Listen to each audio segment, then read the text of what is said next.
Debate on if I want to put contacts in or not today is real because I don't know. I don't know if I feel like putting contacts in. The only reason I would is basically to film, and I don't know if I feel like putting them in just to film. So this chat chill get ready with me is a little delayed because the end of the year was just busy with holidays. I was finishing up writing Take My Hand and it just became a little bit delayed, but I still wanted to make this video. I don't know when it's going to go up in my upload schedule, but I wanted to make it because I want to talk about channel updates and just like kind of what I'm doing on here, channel goals kind of, I guess, for this next year in 2024.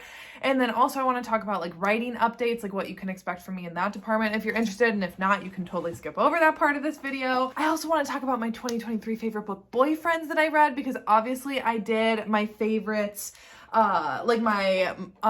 favorite books of the year, but I want to kind of do like a wrapped with favorite book boyfriends that I met this year and that are my favorites, and then also just kind of like some other miscellaneous favorites of the year. Like this video is gonna be a little differently. Like I'm not really doing questions or anything. I am more just doing like what were my favorites of the year, kind of music, movies, TV, and then just like life updates and kind of what I'm gonna be doing in 2024 and kind of what my plan is while I get ready. I also don't know if I feel like doing that much on my makeup today because I also do have to straighten my hair to film, and that might take a little bit of time, so I might straighten my hair in this and just like keep it lighter with the makeup. So let's see. I think we're gonna forfeit contacts today. I think we're gonna roll with glasses. Channel updates and kind of my goals for this channel in 2024. So I definitely have been a little more inconsistent with uploading the last few months of the year for obvious reasons. I wrote a book, I published a book, and I wrote my second book all within the span of like basically the last half of 2023.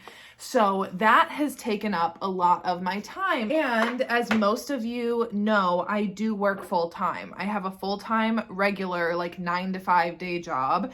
And then I have YouTube. And then now I am also writing books. So I just like, you know, some days there are just only so many hours in the day that I have. And sometimes like videos just didn't happen, or like 2 videos a week didn't happen. Or, you know, like I got sick, like I got COVID and then I wasn't like making videos for like a week because I was sick, or I had a work conference. There have just been times where I haven't had 2 videos. And before that would have like devastated me. Like I really prided myself on always being good about my upload schedule and making sure that I was uploading 2 videos a week, always had them up on time. And if I was literally doing anything that I could to always make sure that I had 2 videos up a week. But then at the end of the year, my priorities just kind of shifted a little bit. And if I only got 1 video up a week, that's kind of like what I had to give. Like that's what I could do. And that's what I'm basically trying to take into this next year as well. I still really want to do 2 videos a week. I love doing my uploads on Tuesdays and Fridays. It works well for my schedule. I still plan on doing that. However, I'm also letting you guys know that there might be some weeks that you only get one, just throw that around, that you only get 1 video from me. Because again, I finished writing my second book, but I also am starting edits on that now, and that is going to be publishing in March, and I have a lot of other things on the horizon, which I'll talk about in a little bit. And sometimes, you know, I might just have a week where I only have time to do 1 video a week, and that is just going to be how it is. It's not that I don't love making videos still. It's not that I'm planning on going anywhere like permanently at all, or like that I'm ever going to stop making videos. It's just sometimes you might only get 1 a week from me. And honestly, that would have really bothered me like 2 years ago, because I started my channel during COVID, and it was truly like the only bright spot that I like had in my day. And like it truly was my sole priority for like 2 years outside of work. Like in terms of like hobbies, like this was like my main priority. This is where I got so much of my like satisfaction and joy from. And I still do, don't get me wrong. Like the second that it stops becoming fun is the second that I stop doing it. But it's just shifted a little bit. Like this is not now my main priority. And I think especially this year, now this is something I'm not saying this is trying to like complain in any way, shape, or form. I'm just letting you guys know that this is what it is right now, is all of my analytics have gone down in the past year, and definitely over the past couple months. I totally understand that because I have been inconsistent, but even like at the beginning of the year, my analytics were down. And that, if that would have happened to me back in like 2021, that would have been devastating. Like that would have really bothered me a lot, because this was truly like my sole focus and the sole thing that was bringing me like any sort of joy, basically. But now I just feel like I have so many other things that I'm also doing that bring me such joy that I feel like at peace with like where my channel's at.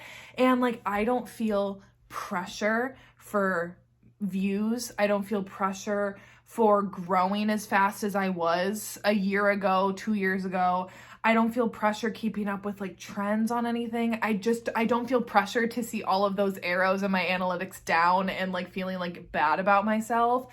And I'm happy about that. Like I truly feel in a good place with where I'm at, like mentally, and like how I'm looking at this channel, because I have more areas of focus in my life and not all of my eggs are kind of in this one basket anymore in terms of like my happiness, if that makes sense. Now, that's not to say that that doesn't still like bother me, because obviously like if I'm making videos and putting time in, like I want them to do well, but also it's just that like that would have eaten me up a couple of years ago, looking at that and seeing like that I wasn't getting the same kind of like engagement, where now, I don't know, like even like these videos, for example, these videos don't do good. So if you are here, I know there are some of you that really love these videos, and that makes me really happy because I love doing them.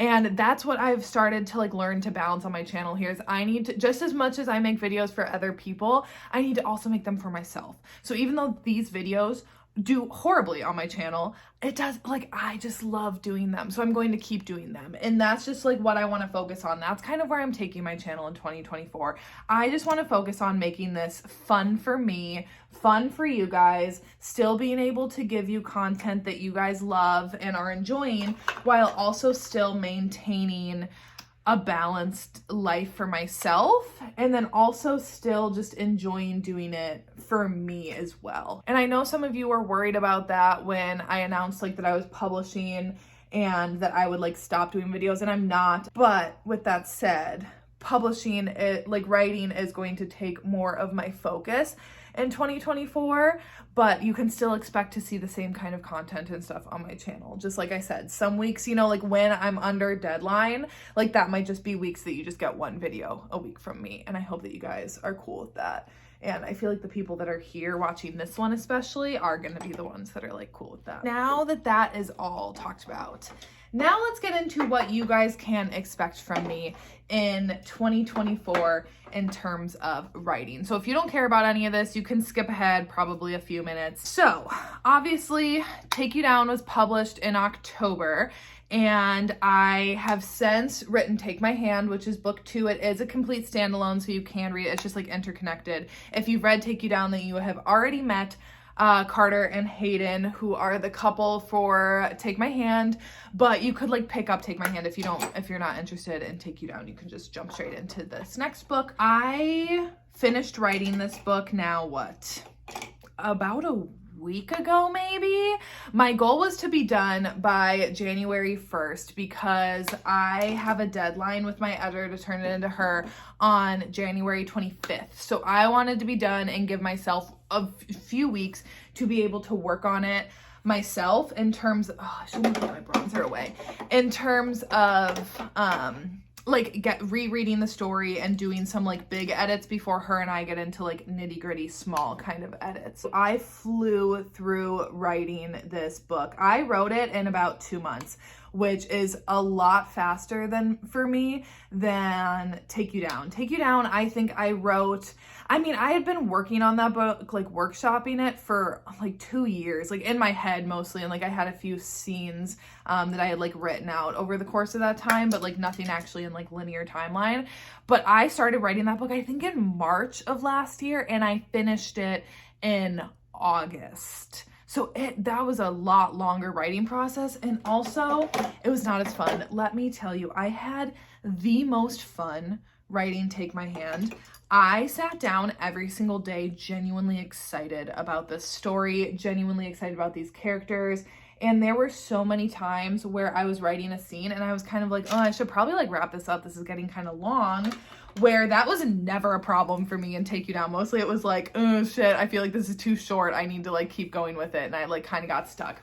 I never hit a writer's block with Take My Hand. It just really worked. I am vlogging it, so similar to how I vlogged writing Take You Down, I vlogged writing this book too, so that'll go up on release date, which is March 25th. But with all that said, I just had the best time with it, and it just made me really excited about continuing to write more stories. Obviously, Take My Hand will be out in March, and that is book 2 of 4 in the Whisper Me Nothing series. Book 3, here's my tentative publishing schedule, and let me just say, you can't hold me to any of this of what I'm about to say because it is tentative, but I also feel like good because there's not that many people, if you probably hear right now, so this is like just between us. I am hoping to have book 3 out, Take What You Want, which you will know that couple by the end of, if you read Take My Hand, you will for sure know who that couple is. By the end of the book, it's going to be pretty damn obvious who book 3 is going to be following. And that I am planning to have out in November or December of 2024 at the end of next year. So I'm going to start my year with a book in the Whisper Me Nothing series and end the year with a book in the Whisper Me Nothing series. And then book 4 in that, the last book, that one I'm thinking will probably be like my first book of 2025. And then that series will be over. But in between that, because I want to push myself, and because of how quickly I wrote Take My Hand, I'm kind of like, is this next book gonna flow? So I have had this other idea for and again, I haven't said this anywhere else, so again, this is just between us, but I have had an idea for a sports romance for a while now, and I think I am going to try to publish that in late July/early August, and I want that timeline of publishing because that is the Summer Olympics. Oh my God, look at my little like curl that's just like hanging out there. Okay, let me plug in my straightener so that way we can get that going. So here's the thing with that summer book is that I want to time it with the release of the Summer Olympics, which would mean I would have to release it late July, early August. So with that is what I'm currently going to be starting on. So I am currently reading through Take My Hand right now because, like I said, I'm starting edits on that. But as soon as that is off to my editor, I'm going to start outlining that book. Now, here's the thing. I don't know if those characters are talking to me that much right now.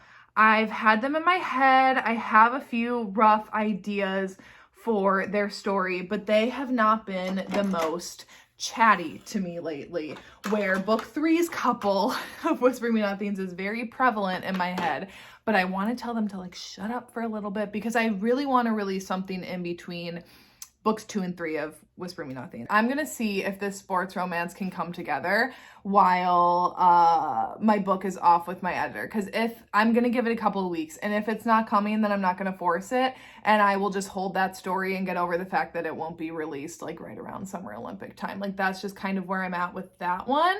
And if that's the case, then I think I'm going to start writing a different book, which is going to be a part of a trilogy that is going to follow the same couple, because I got this idea in my head. So I've had the basic premise of it for a while, but then like I heard this one song and I saw like basically the entire 3 books play out in my head, and I plotted most of the first book, a bit of the second, and like roughly a few points in the 3rd book. And it just like came so easily and so quickly that I'm just so excited for it.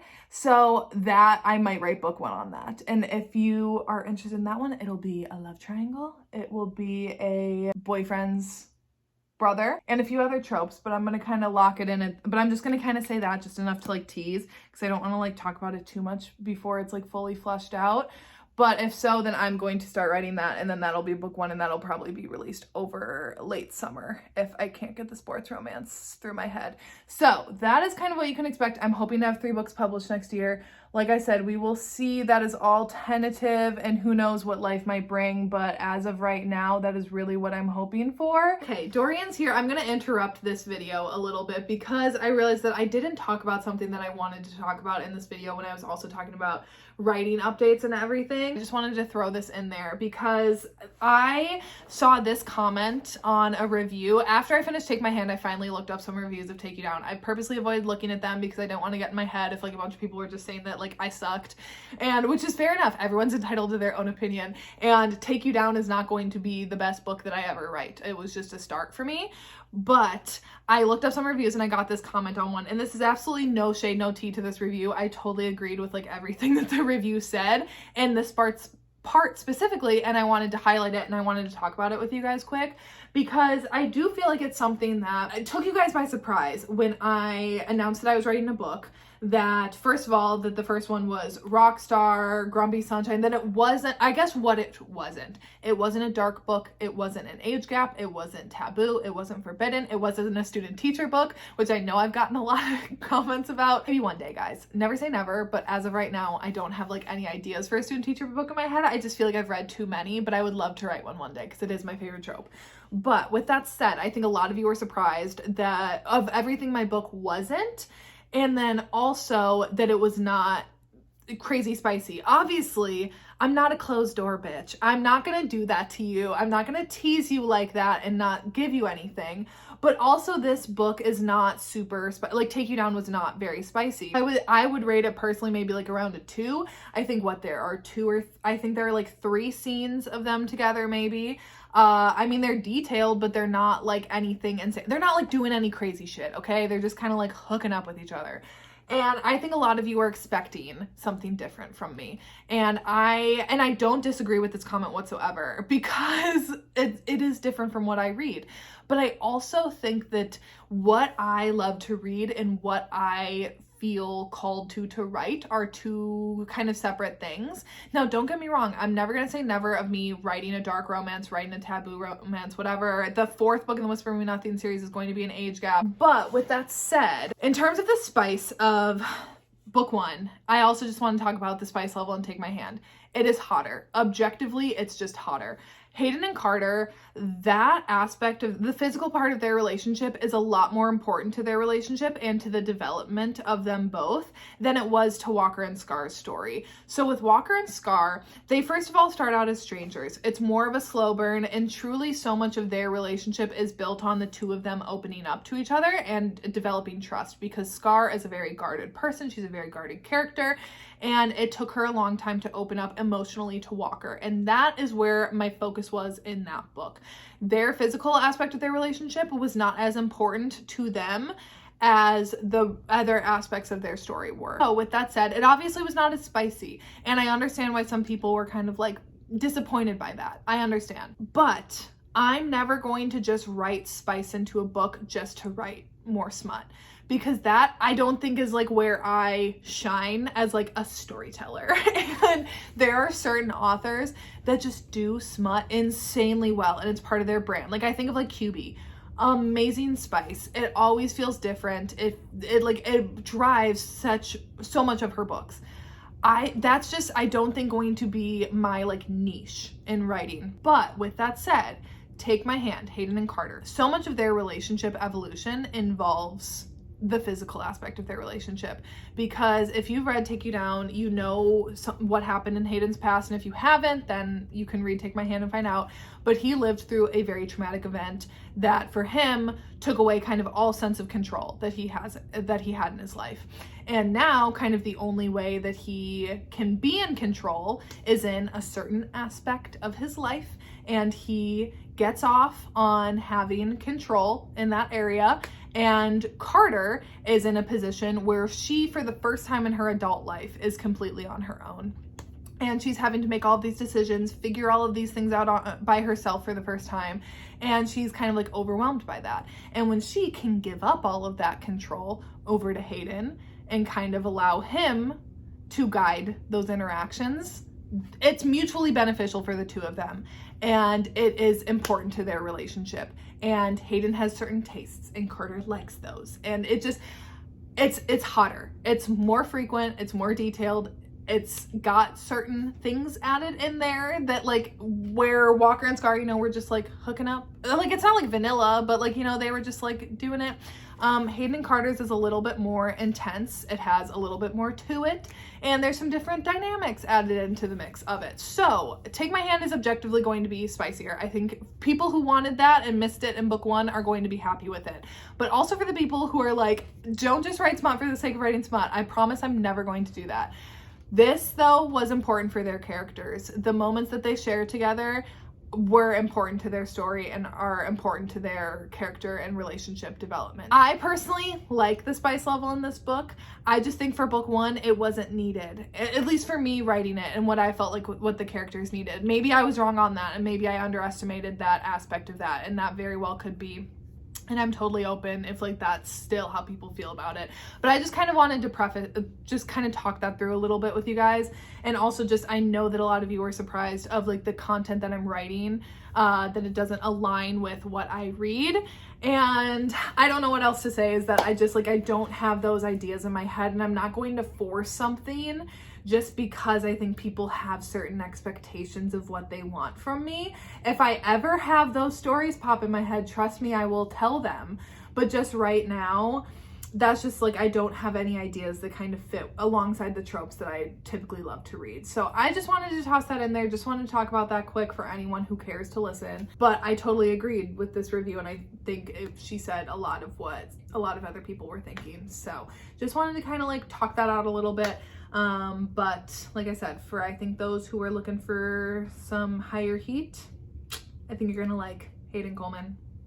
I think you're gonna like him quite a bit. So with that said, I think that is all of my like book stuff or like publishing goals, that kind of stuff that I wanted to talk about. I think now, should we go ahead and move into some other miscellaneous like Spotify Wrapped kind of stuff for 2023, because I want to talk about some of my favorites, which include book boyfriends of the year. I wanted to make a dedicated video to it, and then I just ran out of time at the end of the year. So instead, now you're just going to get it in this video. I had a lot of favorite book boyfriends of the year. However, I wanted to highlight a few specifically because if anything, this was the year of Theo for me. Theo was a big name for me this year. I had 3 Theos that I fell in love with. So the first Theo that well, they're not in any particular order. It's just the first one that I'm kind of thinking of right now is Theo Silva from Reckless by Elsie Silver. Now, let me tell you guys, it's bad for my brand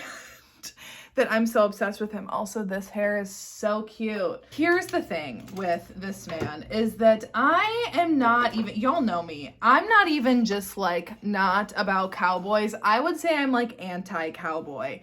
And the fact that I fell head over heels in love with this man was a little alarming to me, to be honest. I was so obsessed with him. He was just perfect, but still like a little, like he still had his moments of kind of being like, why'd you do that? But honestly, I love that. Okay, and also, you know what? I need to move this because I don't think I can just like straighten my hair using the camera. I think I need to actually be able to use my mirror. And also, before anyone says anything, I know straightening your hair is like bad for it. I don't care. I've been straightening my hair since I was like, what, 13? And it's just, I'm always going to do it. So don't tell me that it's bad. I do use heat spray. Loved Theo. I loved the way that he treated Winter. I loved the way that he didn't want to change her by any means. He just wanted to love her for who she is and like showed her that she is like deserving of that. He's just amazing. He's so hot. From the moment he was like described at that gas station, I was like, this guy is just like sexy. Like he just like reeked of just sex appeal. And I don't know why, because he is nothing like my type whatsoever, but I absolutely loved him. So he is one of my favorite Theos of the year. Other favorite Theos of the year have to go to, okay, wait, I can't remember his name. Theo from The Worst Kept Secret by QB Tyler, her second release of the year. This man, once again, QB just writes such amazing heroes. Like they just take care of their women. They just like watch out for them. They communicate with them. They care about them. They are generous with them. Oh, they're just all so dreamy, and Theo was literally no different to me. I was absolutely obsessed with this man when I read this book, and just the way that he treated Avery, the way that he was like, so it's his son's best friend. Avery is his son's best friend. And like the way that he still cared about what his son like thought and was like worried about his reaction, because here's the thing, in so many of those I feel like the parents are like, oh, I don't care about my child, but he genuinely was like, I really care about hurting my son, and like I don't want to do that. And that did like cause him like a lot of stress and everything. I mean, obviously he still went for it because obviously, but still, like, he cared, and he was just hot too. Loved him. And then my last favorite Theo of the year was Theo Knott from Secrets and Masks by Emerald Slytherin. So I assume he is in regular Harry Potter because I recognize some of the other characters that were in this one in like the found family aspect. But here's the thing, I don't know, like I don't know regular Harry Potter stuff really. I've only seen the movies, and I don't know who Theo is, but he is one of Draco's best friends in this fanfic, and he is unhinged as fuck. Let me tell you, he's ruthless, he's a killer, and he's just like, he's truly like unhinged. He's like a little psychotic, but you see why he is the way that he is. He's so sad, he's so broken, he's such like a little baby boy, and I just was obsessed with him. That as much as I was invested in this fan fiction for Draco and Hermione, I was just as much into it for the other characters in it, Theo included. I absolutely loved him, and it made me be like, are there more like Theo fan fictions out there? Because I don't know who this man is, but I do in fact need more of him in my life now. So we will see. Maybe I'm gonna, if you have any Theo Rex, let me know down below. Another one of my favorite book boyfriends that I have to applaud this year is going to go to Arrow from That Sick Love by Jesse Hall. This man, I mean, he's a stalker. He's kind of messed up, and I love him. He's sad and broken, but also angry and spiteful, and he's just everything that I love. He's such a bad boy, but he's also just like, I don't know. He's just so great. I just love him. And yeah, if he doesn't throw knives at your head, then what are you doing? And you know what? I'm just gonna have to shout him out. I'm gonna shout out my own man, James Walker. Here's the thing. That's low-key stupid, and I know it is. But here's the thing. I was talking with my friend Katie the other day when she was over here visiting for Christmas, because she was asking me, because she had said one time, she was like reading my book, she was like, it reminded me that women actually want men, because she's gay, and she's like, it just reminded me that like, oh, you're actually attracted to men. And I was like, yeah, Katie, yeah. And she was asking me like about Walker and that story, and she was like asking me like if I had like any like visual references, whatever, just trying to like picture what I was picturing. And then she was also asking the same thing for Hayden, because we were talking about Take My Hand. And I said to her, I was like, Walker is the man, like if I could create like my ideal man, it would be Walker. Like everything about him, I just like love him. I think he's such like a sweet, patient, fun-loving man, but he's also like hot and protective. And I just like everything about him, especially like, and even like physically, I just like, I'm obsessed with him. And then with Hayden, he's everything that I would like want, but would be too scared of like ever approaching. Like he would be like really intimidating to me. But we were just joking around about that. And honestly, Walker, like he was born in 2023 for most of you, so I'm including him in here as book boyfriends. Also, I'm getting way too hot straightening my hair in this sweatshirt, so I need to change quick and we'll get back into things. That's better. Okay. Also, it is a literal crime that I forgot to talk about Ryan Shay. This is what happens when you don't make notes before you do a video. Idiot. He should be in here for sure. Even though it is winter and there's literally snow outside, of course I'm hot. Other things I want to talk about at the end of this video here are just some of my other top things of 2023. Top watches of the year. Okay, first up, I have to talk about Poker Face on Peacock. This is a new show that I think it premiered this year.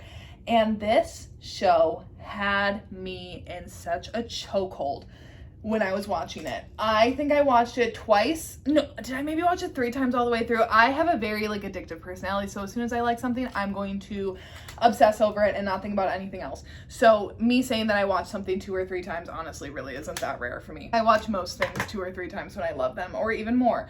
So this show follows Charlie, and it is from Rian Johnson, which if you don't know who Rian Johnson is, he's the creator of Knives Out, but most importantly to me, He wrote and directed The Last Jedi, which is episode 8 of the Star Wars series, saga. Why was I gonna say series? It's a saga. And The Last Jedi is one of my favorite Star Wars movies of all time. I love Rian Johnson. I would pay taxes to that man. And so when he announced that he was creating the show, I was obviously really excited about it. And let me tell you, it's so good. So every single episode is a different cast, except for Charlie, who's played by Natasha Lyonne, who I also just fucking love. And we're going to talk about another one of her shows in a minute here. But Charlie, she just needs to stick up for the good guys. When she sees that something is wrong or she thinks that someone is going to get away with something, she just like, she can't let it go. She's like a dog with a bone, and she can't let it go, even if it kind of gets her into trouble. And she has this ability to be able to tell when someone is lying. Like, it's not like a supernatural show or anything. It's just this like quirk that she has where she just knows when people are lying. So that comes in handy when she's on the run and she starts running into some of these little crimes along the way. And each time she's just trying to figure out the mystery. And with this show, actually at the beginning of every single episode, unlike a Knives Out when you don't know how it happened, in this one you actually do know what happened with the crime. So you're fully in the know, but then Charlie does it and you're watching Charlie unravel the truth. And it makes it so fascinating. You would think that that would kind of be boring if you already know what happened, but no, seeing her find out about it is so entertaining. The episodes are so good. Each of the casts that come in for all of the episodes are so fun. There are like, what, 2 other common characters because Charlie is on the run from something that happens in the first episode, and that's why she's going on this big road trip. She's being chased down by these 2 men. So they're the other reoccurring characters, and that's like kind of the only thorough plot line between the show, or between the episodes besides Charlie. But it's just so good. I can't recommend it enough. If you love Knives Out, I would definitely recommend you checking it out. And then the other show on Peacock that I really enjoyed that I'll talk about quick is The Traitors, and season 2 actually just got announced not that long ago, and I'm really excited for it. I'm also very nervous for Parvati because I feel like she's gonna probably get booted pretty quickly because of how well Suri did on season 1 of The Traitors. But this is a reality TV show with like half celebrities, half regular people, and they're basically locked away in this Scottish castle, and there's a group of people who are selected anonymously to be the betrayers, or what is it? Is that what it is? And then the rest of the people are trying to suss out who the people are that are killing them, basically, before it gets to be too late and all of the traitors are left, and then like they would win the game money. I did a really bad job of explaining that, but if you love like social, psychological kind of like reality competition shows, so good. If you're a fan of Survivor, I'd say it's like Survivor adjacent, but there are some Survivor players on it. Suri is on there, which if you have watched like any bits of Survivor, you probably know who Suri is. Absolutely obsessed with her. She's always been one of my favorite players, and I was really excited to see her on there. And Stephanie LaGrossa from, I know she was on Heroes vs. Villains. I can't remember her original season. There's some Big Brother people on there, Below Deck, Real Housewives. So there's like a big mix of like reality television stars and then regular people. That would be my one critique. Take out the regular people and just do celebrities, but whatever. Daisy Jones and the Six, that was on Amazon Prime. I absolutely loved that book, and I really, really enjoyed the movie a lot, or not the movie, the TV show a lot. At the beginning, I will say I wasn't like completely sold on Daisy Jones. She wasn't giving me in the movie the same kind of energy that I was getting from her in the book. In the movie, why do I keep saying movie? In the TV show, she felt a little bit too just like quirky and like upbeat to me, where in the book, I got like a really like sad and I don't know, just like lost character in Daisy Jones. And so at first I like wasn't quite getting that same kind of energy that I was really drawn to, but by the end of the show I like didn't really care, and I kind of came around on the interpretation of the character in the show, and I just absolutely loved it. I thought Sam Claflin did a great job. I thought Riley Keough did a great job, and I just really, really loved it at the end of the day. And then last show I want to talk about quick is Russian Doll. I absolutely loved this show. It has 2 seasons on Netflix. Natasha Lyonne, Amy Poehler, and Leslie Headland were the creators of it. It's amazing. It follows Nadia. She is turning 37. and she dies at her birthday party, and then she like loops back, and it's like kind of that Groundhog's Day of she keeps dying and keeps going back to her birthday party. And normally I feel like that premise gets old, but it was so unique and it was so well done in this, because Nadia is such a fun character to follow, because she's so intensely flawed, and yet you can't help but root for her. And then there's this other character, Alan, that comes into the mix in the show, and I just love Alan's character, and I love him and Nadia's relationship over the course of the show. It's like platonic, they're like friends. But their relationship was just beautiful, and it's really just like it talks a lot about mental health and like past trauma and just choosing, I don't even know. I feel like I can't do it justice right now in the way that I should have made like more typed out notes, honestly, because I feel like I can't do it justice in the way that I want to talk about it. Maybe I'll circle back and talk about this at a later date when I can put together some more cohesive thoughts. But I will just say I absolutely loved this. And then my two standout movies from the year were A Ballad of Songbirds and Snakes and Barbie. I just loved like the collective community of like women that came together for Barbie over the summer. And I just really enjoyed the movie. I thought it was great. And I really like Greta Gerwig, so I was really happy with this movie. And then A Ballad of Songbirds and Snakes, again, I was really, really happy with how it turned out. I would love to see more Hunger Games movies, especially with Francis Lawrence and like a lot of people behind the scenes doing them, because it still felt, even though it's a very different time in this universe, obviously, because it's taking place 64 years before the first Hunger Games movie. It still felt similar, you know, even though it is very different. And I just loved everything about it. I thought Tom Blythe did a great job, especially because I was interested to see, I thought that it might be kind of tricky because so much of this book is done with internal monologue of Snow. So I was kind of like, how are you going to capture that on screen and kind of capture his just like psychotic behavior or like psychotic thoughts, you know, because there's so many times where he just had the choice to do the right thing, and in his mind he just always made the wrong choice. And it was just interesting to see how it was done in the movie, and I actually thought it was done really well. Now, last but not least, I want to talk about music a little bit. I will just post in here a little screen recording of my Spotify top 100 playlist, so you can just kind of see that. I love like seeing everyone's Spotify Wrapped at the end of the year, and I love seeing my own. And once again, 5 Seconds of Summer was my top artist of the year, and also one of my favorite albums that I listened to on repeat. It didn't come out this year, but that is 5 Sauce 5, their 5th album. I listened to that so many times. Bad Omens was my top track of that album, and it was also my top song of the year. That is my favorite track off of the album, and I just love them. They were now, I think this was their 4th year in a row as being my top streamed artist. They are just my favorite band, and I don't think I will ever have another like band that tops them. Some of my other favorites from the album are Haze and You Don't Go to Parties. I feel like those are for the Ashton girlies. Easy for You to Say, Complete Mess, Take My Hand, obviously. Carousel, I've really come around to. That wasn't one of my favorites when the album first came out, but now I've really been enjoying it a lot. Same with Redline. I didn't love that one as much on the first listen through, or like even the second, but that one's grown on me a lot. Me, Myself, and I is still great. Blunder is obviously still great. Yeah, I just really love how every single album I listen to of theirs feels very cohesive, but also unique. Calm is still my favorite album out of all of theirs. It probably still Calm.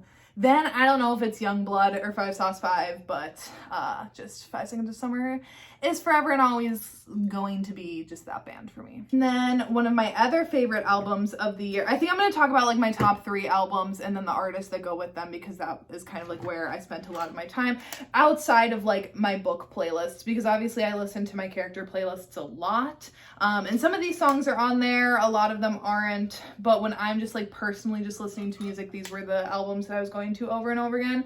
And the next one is The Death of Peace of Mind by Bad Omens. This album is an album that truly, probably like one of only 5 albums I would even say have like no skips that I've ever listened to. Not a single skip.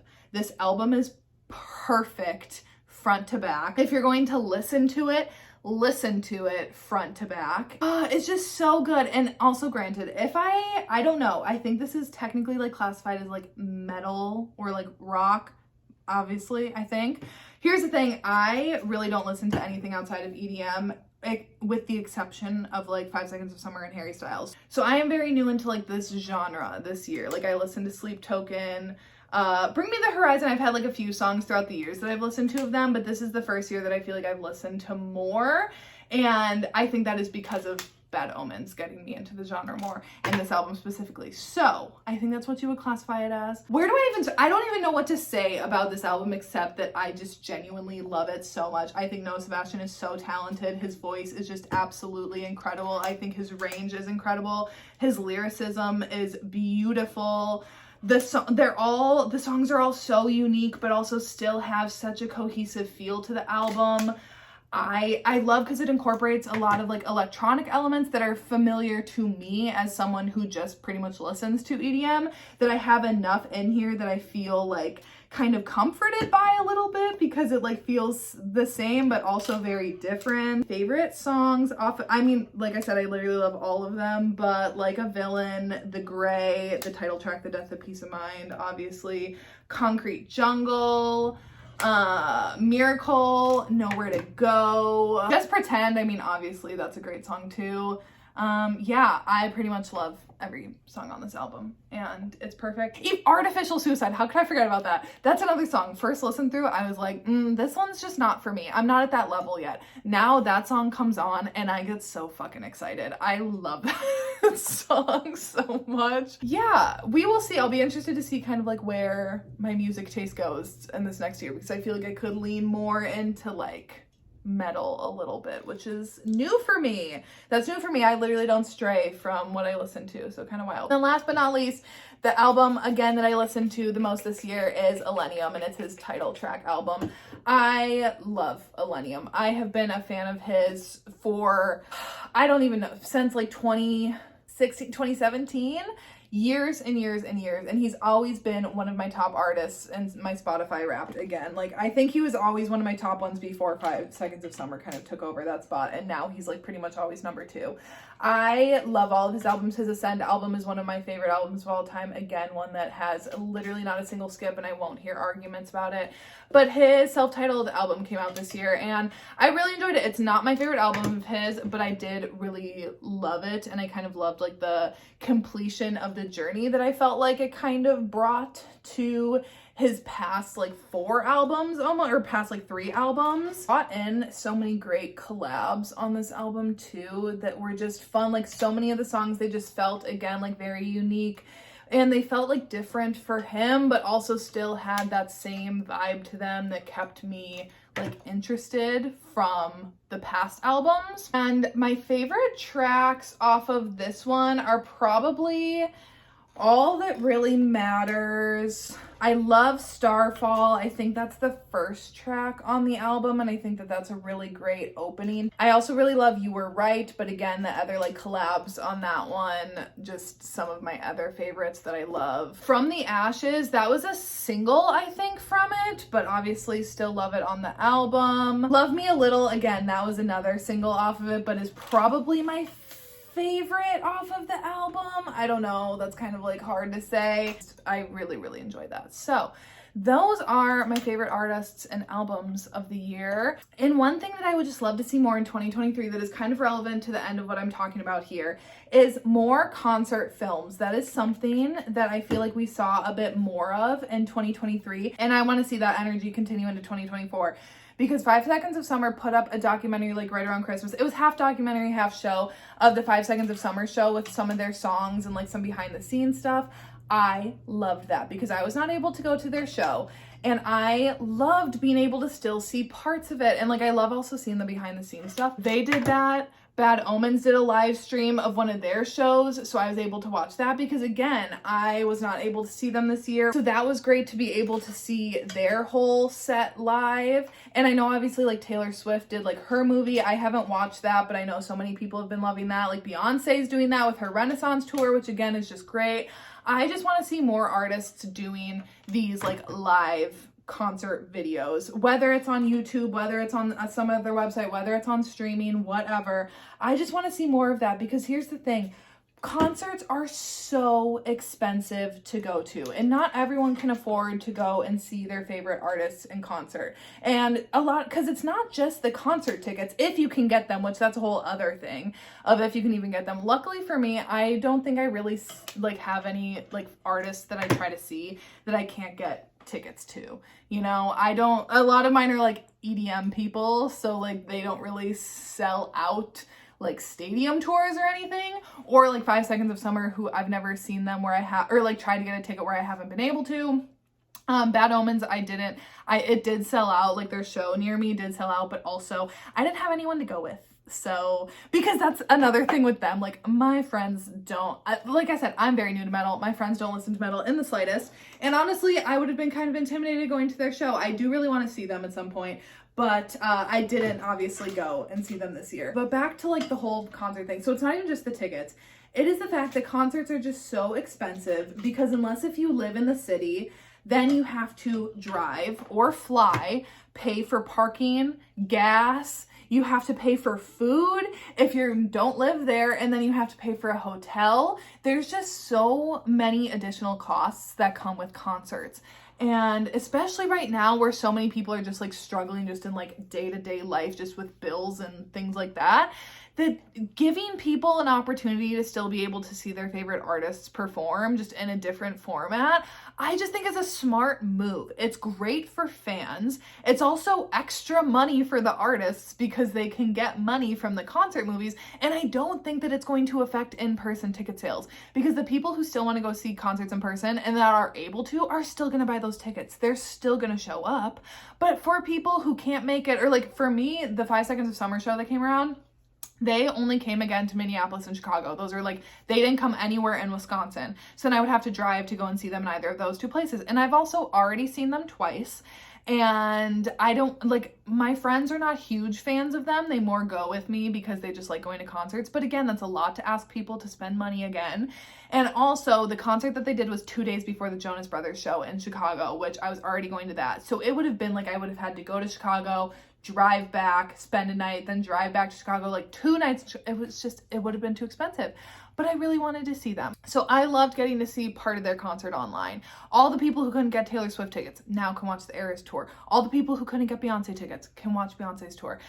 Bad Omens, I couldn't see them, can watch their tour. It just very much reminds me of back in the day. That makes me sound so back in the day. But when like Ultra Music Festival used to live stream their sets, and like so many DJs would post their live streams of their sets to YouTube, and then like, you know, you would download them, I'd listen to them on my iPod, and like I knew like all the transitions, and it just like, it very much felt like I could be there even though I was an underage teenager and like was not going to full on like raves and festivals yet. And it still like let me feel like I was seeing them live and such without actually doing it. And I just want more artists to continue to do that. That is my like one big thing that I'd like to see carried over in 2024 is more concert films. Because like I said, it's people are still going to show up. I will still always try my best to be in person at a concert because I love going to them. But for people who can't, I think it's a great alternative, and I think more artists should be taking advantage of it. So anyways, I'll get off my little soapbox about that at the end. That was weird, but I don't know, maybe some other people are feeling the same. So anyways, that is it for today's video. That's it for my channel updates and everything. I just want to say I really, really appreciate anyone who A, is even here at the end of this video, but B, has just kind of like stuck with me over any length of time. If you have watched any single one of my videos, if you've ever shared a video, if you've ever commented on a video, liked it, anything to do to be supportive, I truly cannot thank you enough, because I think without kind of that support and like feeling supported, it would be like a very lonely journey that I would be on right now, because I am kind of like isolated from different parts. Like I'm not like a part of the author community really yet, but I'm also really not a part of like the creator space anymore on YouTube. I'm in this very much like kind of middle ground kind of space, and it is kind of lonely, and it just feels like very good to still have like some people connecting with and having your guys' support. And also thank you to anyone who has supported me on my new writing journey. I'm really excited about what I have coming for you, and I truly only hope that with each book I get better and you guys like see that growth. So anyways, that is it for today's video. I'm gonna shut the fuck up now and go and probably watch some Friends. Oh, my ice machine just dropped. And go and probably watch some Friends before I have to get some edits in today. So anyways, that is it for today's video, and I will see you when I see you.